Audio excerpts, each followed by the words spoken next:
పాత నిబంధనలో యాజకులు ఉండేవాళ్ళు, కొత్త నిబంధనలో మనమే యాజకులం.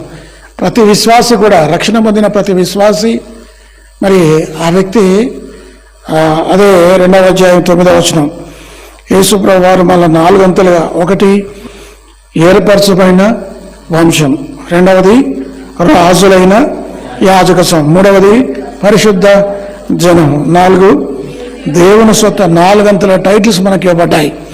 కాబట్టి పరిశుద్ధ యాజకులు అంటే ఏమిటి, ఈ యాజకులు అంటే ఏమిటో చూడాలి.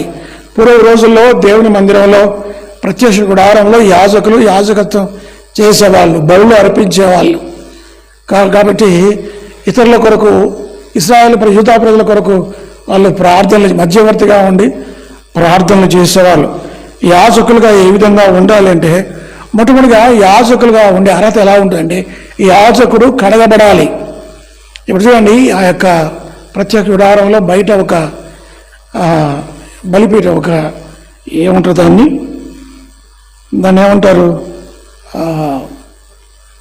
కడుక్కోవాలి, బయట ఉంటుంది. వచ్చిన తర్వాత కడుక్కొని మందిరాల లోపలికి వెళ్ళాలి, తను తాను కడగబడవాలి. చూడండి ఆ మాటలు 2వ కొరింథీ 7వ అధ్యాయం 1వ వచనం. కొన్ని వచనాలు చెప్తాను. యాజకుడుగా ఉండాల్సిన అర్హతలు ఏమిటి? ప్రియులారా, ఉన్నవి కనుక చేసి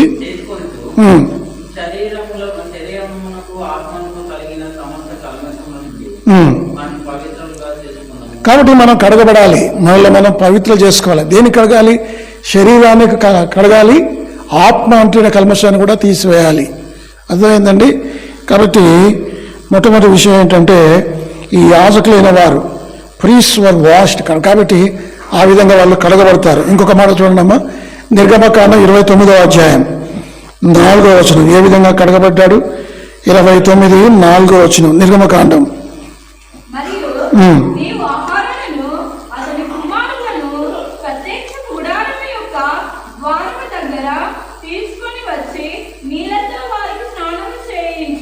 కాబట్టి చాలా ఇప్పుడు ఆ గంగాళమని బయట ఉంటుంది, మందిరానికి బయట ఉంటుంది. ఆ మందిరంలో ఆ బంగాళంలో నీళ్లు ఉంటాయి. యాజకుడు లోపలికి వచ్చి పరిచయం చేయాలంటే ఏం చేయాలి? ముందు గంగాళమ నీటిలో తన కాళ్ళు చేతులు శుభ్రంగా కడుక్కోవాలి. అదే మాటలు మనం చదివాం కదా. 4వ వచనం, మరియు నీవు అహరోను అతని కుమారులను ప్రత్యక్ష గుడారం యొక్క ద్వారం దగ్గరికి తీసుకొని వచ్చి నీళ్లతో వారికి స్నానం చేయించి, అంటే శుభ్రపరచాలి. అంటే యాజకత్వం చేసేవాడు ఏం చేయాలి? ముందు తను తాను పరిశుద్ధునిగా తీర్చిదిద్దుకోవాలి, కడగబడాలి. దేవుని వాక్యం చేత మనం కడగబడాలి. అందుకే ఎఫెసీ 5వ అధ్యాయంలో వాక్యం అనే ఉదక స్నానం చేత ఆయన మళ్ళీ కడుగుతాడు. అంతమాత్రం కాదు, ఆత్మ చేత కడుగుతాడు. యేసుక్రీస్తు రక్తం ద్వారా మళ్ళీ పవిత్రపరుస్తాడు. దేవుడు మళ్ళీ 3 అంతలుగా పరిశుద్ధపరుస్తాడు. ఒకటి, ఆయన వాక్యం వల్ల ఏం చేస్తాడు? మనల్ని పవిత్రపరుస్తాడు. రెండవది, ఆయన ఆత్మ ద్వారా మళ్ళీ పరిశుద్ధపరుస్తాడు. 2వ తెస్సలోనికీ 2:14 మాటలు ఉంటాయి. మూడవది, యేసు రక్తంలో ప్రతి పాపం నుండి మనల్ని పవిత్రపరచును. నువ్వు దేవుని మందిరంలో పరిచర్య చేయాలంటే పవిత్రపరచబడాలి. పవిత్రపరచబడకుండా, పరిశుద్ధపరచబడకుండా ఏ వ్యక్తి కూడా పరిచర్య చేయకూడదు. ఒకవేళ ఈ యాజకులైన వారు గంగాళములో వారు స్నానం చేసి కాళ్ళు చేతులు కడుక్కోకపోతే, వారు పరిచర్య చేస్తే వారికి ప్రాణాలు పోతాయి. కాబట్టి యాజకులుగానే పిలువబడుతున్న మనం ఏ యాజకులం? పరిశుద్ధమైన యాజకులం, ఆత్మ సంబంధమైన యాజకులం. ఈ ఆత్మ సంబంధమైన యాజకులు మొట్టమొదటిగా వారు కడగబడాలి. అది మొదటి సంగతి. ఇక రెండవది, కడగబడిన వారు ఏం చేయాలి? చూన్న మాటలు నిర్గమకాండం 29వ అధ్యాయం 5వ వచనం, ఆ వస్త్రములను తీసుకొని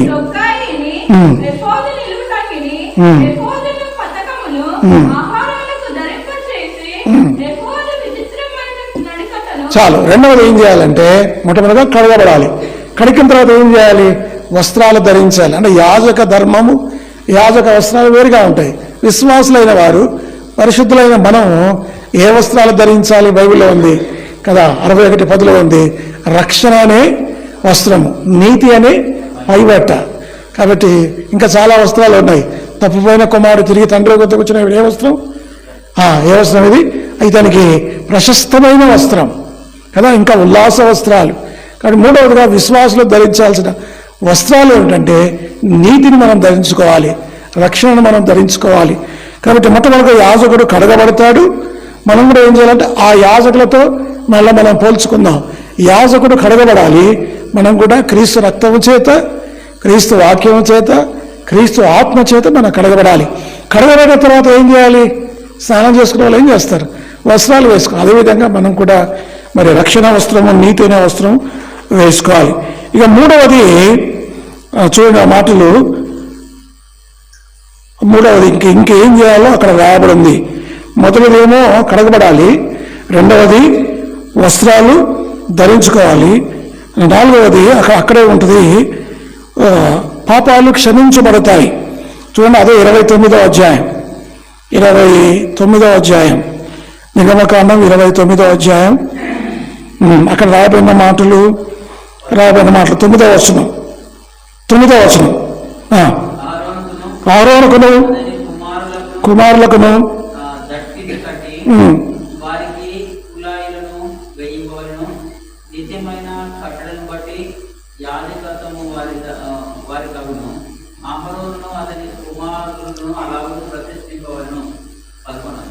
పదకొండు, ప్రతి గుడారం యొక్క ద్వారం వద్ద యెహోవా సన్నిధిని ఆ కోడను వధింపవలను. కాబట్టి ఆయన మన పాపాలను క్షమిస్తాడు. మొట్టమొదటిగా ఆయన 4 అంతలుగా 5 అంతలుగా మేలు చేస్తాడు. యాజకులైన వారు మొట్టమొదటి ఏం చేయబడాలి? కడగబడాలి. రెండవది వస్త్రాలు ధరించాలి. మూడవది పాప క్షమాపణ పొందాలి. ఇక్కడ కూడా పాప క్షమాపణ వారు పొందినట్లుగా దేవుని వాక్యంలో ఉంది. 9:10 చదువుతాను. ఏది నిర్గమకాండం 29:9-10. అహరోనుకును అతని కుమారులకును దట్టిని కట్టి వారికి కుల్లాయిలను వేయింపవలను. నిత్యమైన కట్టలను బట్టి యాజకత్వం వారికి అగును. అహరోను అతని కుమారులను అలావును ప్రతిష్ఠింపవలను. మరియు నీవు ప్రత్యక్ష గుడారం ఎదుటికి ఆ కోడను తెప్పింపవలను. అహరోను అతని కుమారులను కోడ తల మీద తన చేతులు ఉంచగా ప్రత్యక్షపు గుడారం యొక్క ద్వారం వద్ద యెహోవా సన్నిధిని ఆ కోడను వధింపవలను. కోడను వధించిన తర్వాత, రక్తం చిందించబడిన తర్వాత వారి పాపాలు క్షమించబడతాయి. మూడవది ఏంటంటే ఆ విశ్వాసులైన వారందరూ యాజకులే కనుక యాజకులైన వారు మొట్టమొదటిగా కడగబడాలి. రెండవది వస్త్రాలు, ఆత్మీయ వస్త్రాలు ధరించాలి. మూడవది పాపాలు క్షమించబడాలి. పాపాలు క్షమించబడిన తర్వాత నాలుగవది ఒక్కటి చెప్తాను, ముందుకెళ్తాను. నాలుగవది ఏంటంటే మనల్ని మనం దేవునికి ప్రతిష్ఠ చేసుకోవాలి, సమర్పించుకోవాలి. చూడండి మాటలు, యాజకుడికి ఉండాల్సిన లక్షణాల గురించి నేను మాట్లాడుతున్నాను. 15వ వచనం అమ్మా, 15వ వచనం. తీసుకుని కాబట్టి నాలుగవది ఏంటంటే బలిపీఠం దగ్గర మనం సంపూర్ణంగా దేవునికి అప్పగించుకోవాలి కదా. రోమా 12:1 చదువుతారా? రోమా 12వ అధ్యాయం 1వ వచనం. మనల్ని ఏ విధంగా మనం అప్పగించుకోవాలి దేవునికి? రోమా 12:1-2. సహోదరులారా, పరిశుద్ధమును సజీవ యాగముగా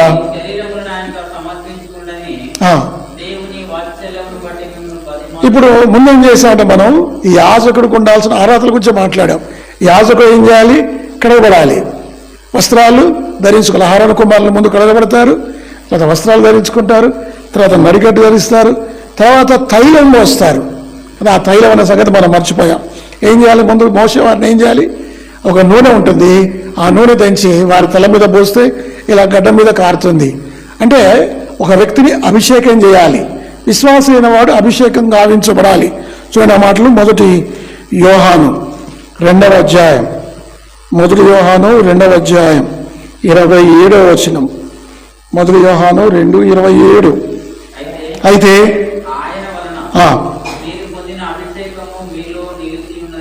గనుక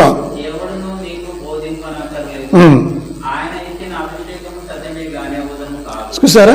కాబట్టి యాజకుడు అర్హతలు ఏమిటి? మొట్టమొదటిగా కడగబడాలి, రెండవది వస్త్రాలు ధరించాలి, యాజక వస్త్రాలు ధరించాలి, మూడవది అతని పాపాలు సంపూర్ణంగా క్షమించబడాలి, నాలుగవది ఆ నూనె మీద పోసినప్పుడు మీకు 133 కీర్తనలో ఉంది, సహోదరులు ఐక్యత కలిగి నివసించడం ఎంత మేలు, ఎంత మనోహరం.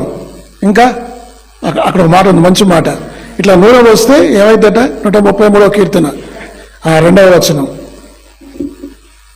ఏ విధంగా అభిషేకించారు అహరోను? ఏది? ఆ నూనె, ఆ పరిమళ తైలం నూనె తల మీద పోయబడి అహరోను గడ్డం మీదుగా కారి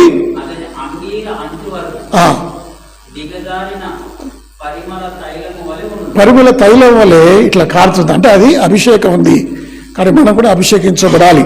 తర్వాత ఇప్పుడు యాజకుడైన మీరందరూ కూడా, మనందరము యాజకులమే. దేవుని వాక్యం చెబుతుంది. శామ్యూయేలు ఇట్లా చెప్తారు, సేవకులు కాదు అందరం కూడా యాజకులు అందరం అంటారు.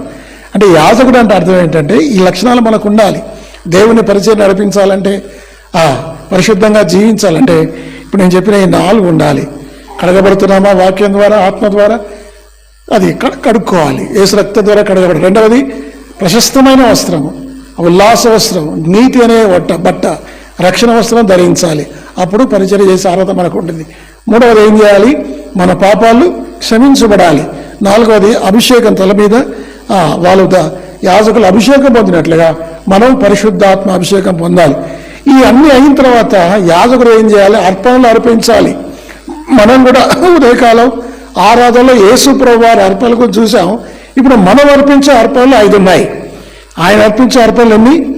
5. ఒకటి దానబలి, రెండవది నైవేద్య బలి, మూడవది సమాధాన బలి, నాలుగవది పాప పరిహార్థ బలి, 5వది అపరాధ పరిహార్థ బలి. దాని గురించి ఆరాధనలు చూసాం.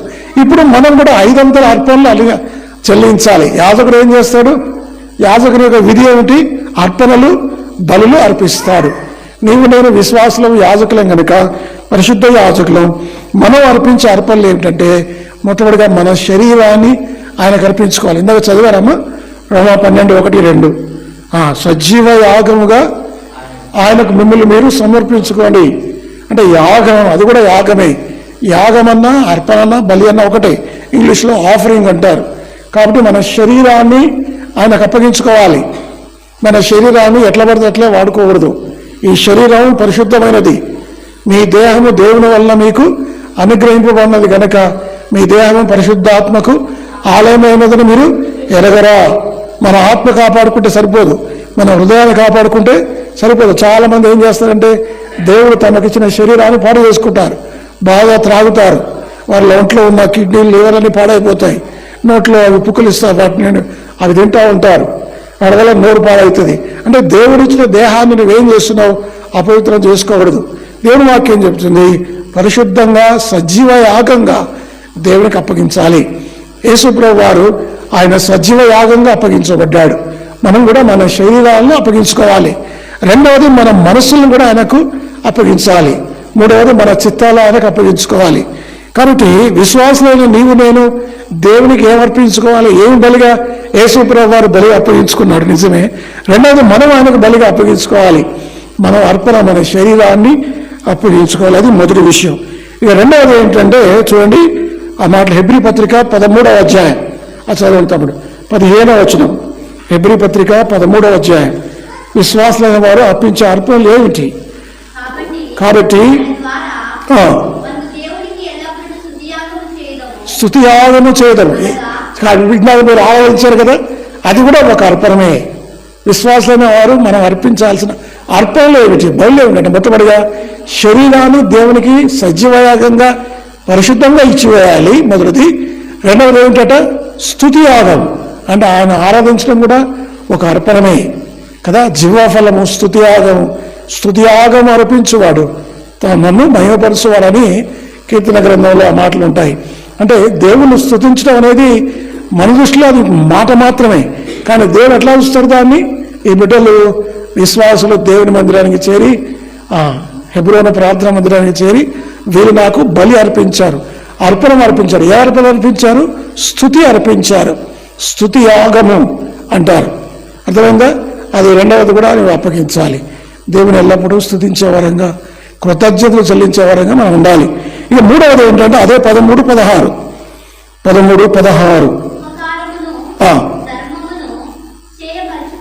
మర్చిపోకడి.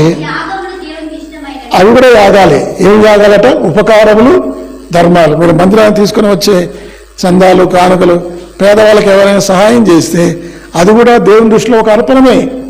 విశ్వాసులు చెల్లించాల్సిన అర్పణలు. పాత నిబంధన కాలంలో యాజకులు గొర్రెలను, మేకలను, పొట్టేలను, కోడలను బలిగా ఇచ్చేవాళ్ళు. కానీ ఈ రోజుల్లో మనమందరం విశ్వాసులమే ఆత్మ సంబంధమైన అర్పణలు అర్పించాలని 1 పేతురు 2:5 ఉంది. ఇవి శరీర సంబంధమైన అర్పణలు కావు. మనమేం కోడను వధించాం, మనం ఆత్మ సంబంధమైన అర్పణలు కదా. 2వ అధ్యాయం 1 పేతురు 2:5 చదవండి.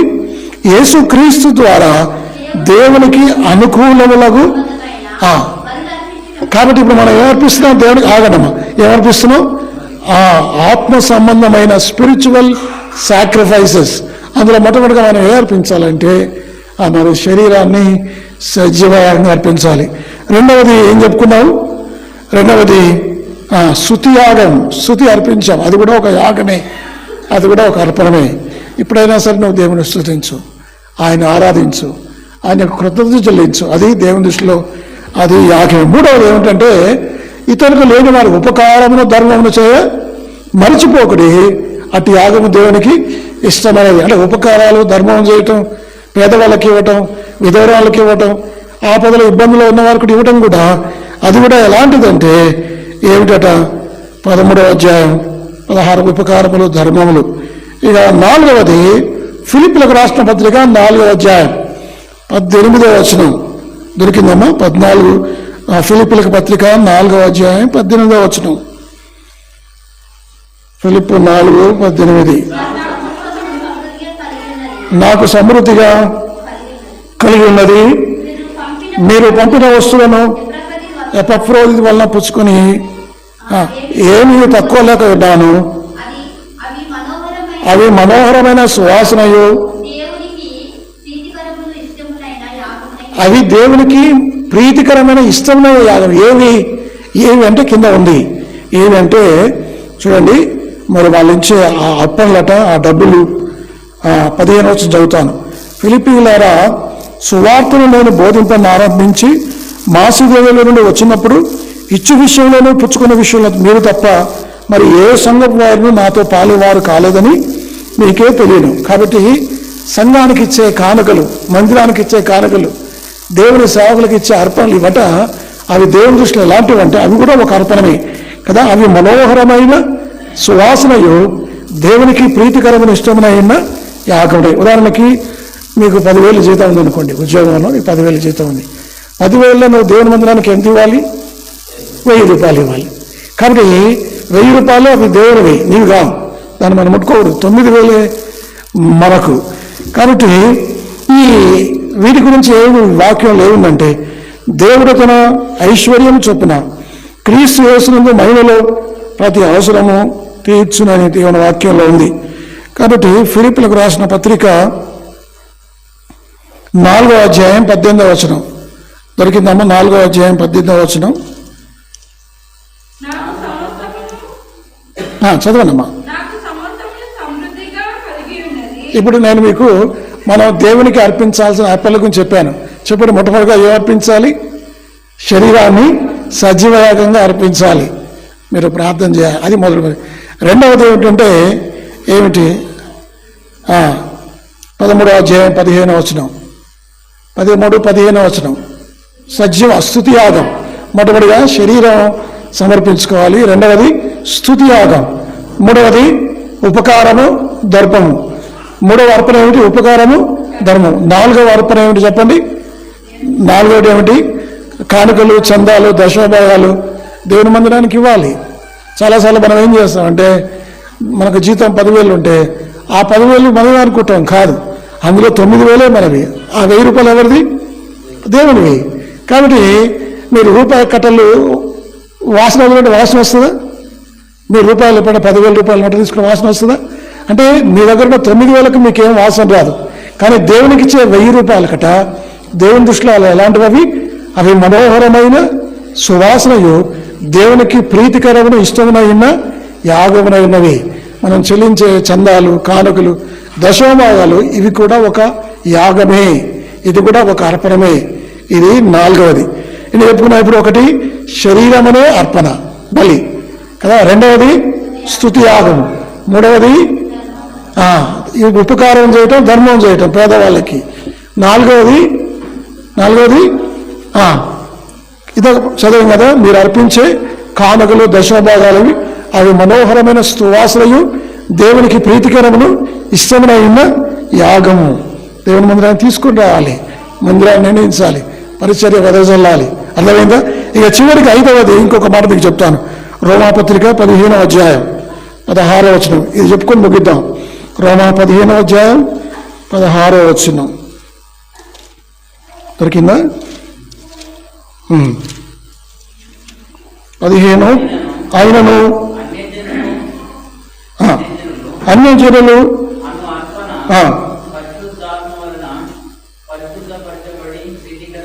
ఇప్పుడు 5వ అర్పణ ఏమిటంటే అన్యజనులు అనే అర్పణ. అంటే అన్యజనులకు మనం ఏం చేయాలి?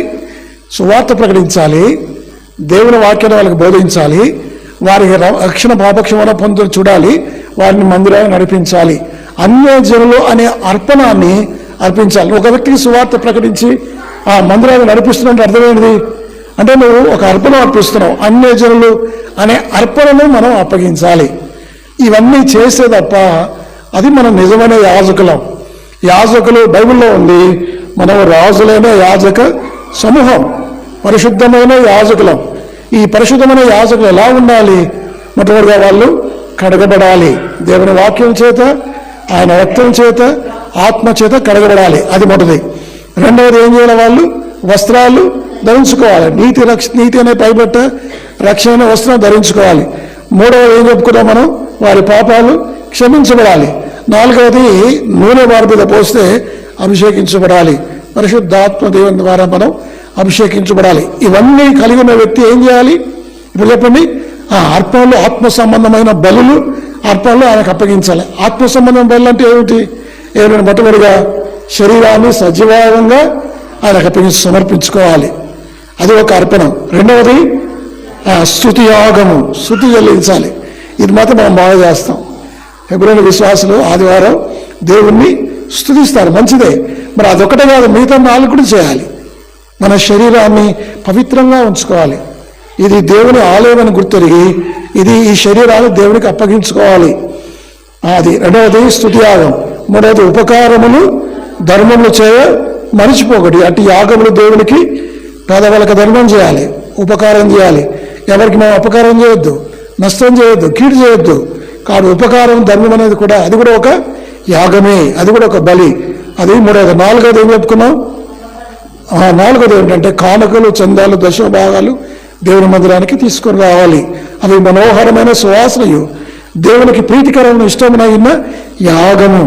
ఐదవది ఏంటంటే అన్యజనులు అనే అర్పణను అర్పించాలి. నువ్వు దేవుని రక్షణ పొందిన బిడ్డలైతే ఎవరికైనా సువార్త చెప్పు, సాక్ష్యం చెప్పు, వాళ్ళ కోసం ప్రార్థన చేయి, ఏదో రకంగా వారిని మందిరాన్ని నడిపించు. రేపు పరలోకంలో బహుమానం వస్తుంది. నువ్వు మధ్యాకాశం వెళ్ళిన తర్వాత యేసుప్రభు అడుగుతాడు నిన్ను. లక్ష్మీపోయిన బిడ్డలు ఏం చేస్తాడు? యేసుప్రభు వారు మధ్యాకాశంలో, ప్రభుదాసు నువ్వు రక్షించబడ్డావు కదా, రక్షించబడ్డ తర్వాత 30 ఏళ్ళు 40 ఏళ్ళు భూమి మీద ఉన్నావు, విశ్వాసిగా జీవించావు, నీవు నా కొరకు ఏదైనా పని చేసావా? ఎవరికైనా సువార్త ప్రకటించావా? ఈ ఆత్మను మందిరాన్ని నడిపించావా అని అడిగితే మనం ఏం చేయాలి? అప్పుడు ఏమీ చేయకపోతే మనం సిగ్గుపడతాం, ఏమీ చేయకపోతే ఆ రోజున కన్నీరు గారుస్తాం. కాబట్టి మరి మన ఆత్మను రక్షించాలి, సువార్త ప్రకటించబడాలి. కాబట్టి యాజకులైన వారు ఏం చేయాలి కదా? కాబట్టి 1 పేతురు 2వ అధ్యాయం 5వ వచనం ముగించుకుందాం. 1 పేతురు 2వ అధ్యాయం 5వ వచనం దొరికిందా? యేసుక్రీస్తు ద్వారా దేవునికి అనుకూలములకు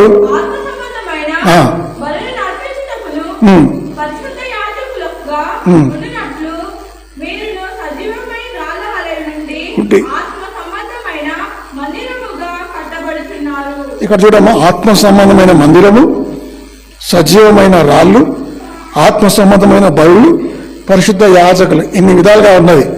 ఒకటి ఏంటంటే ఆత్మ సంబంధమైన బలులు. ఇప్పుడు చెప్పుకున్నాం, ఎన్ని చెప్పుకున్నాం మనం? ఆత్మ సంబంధమైన బలులు 5 బలులు చెప్పుకున్నాం.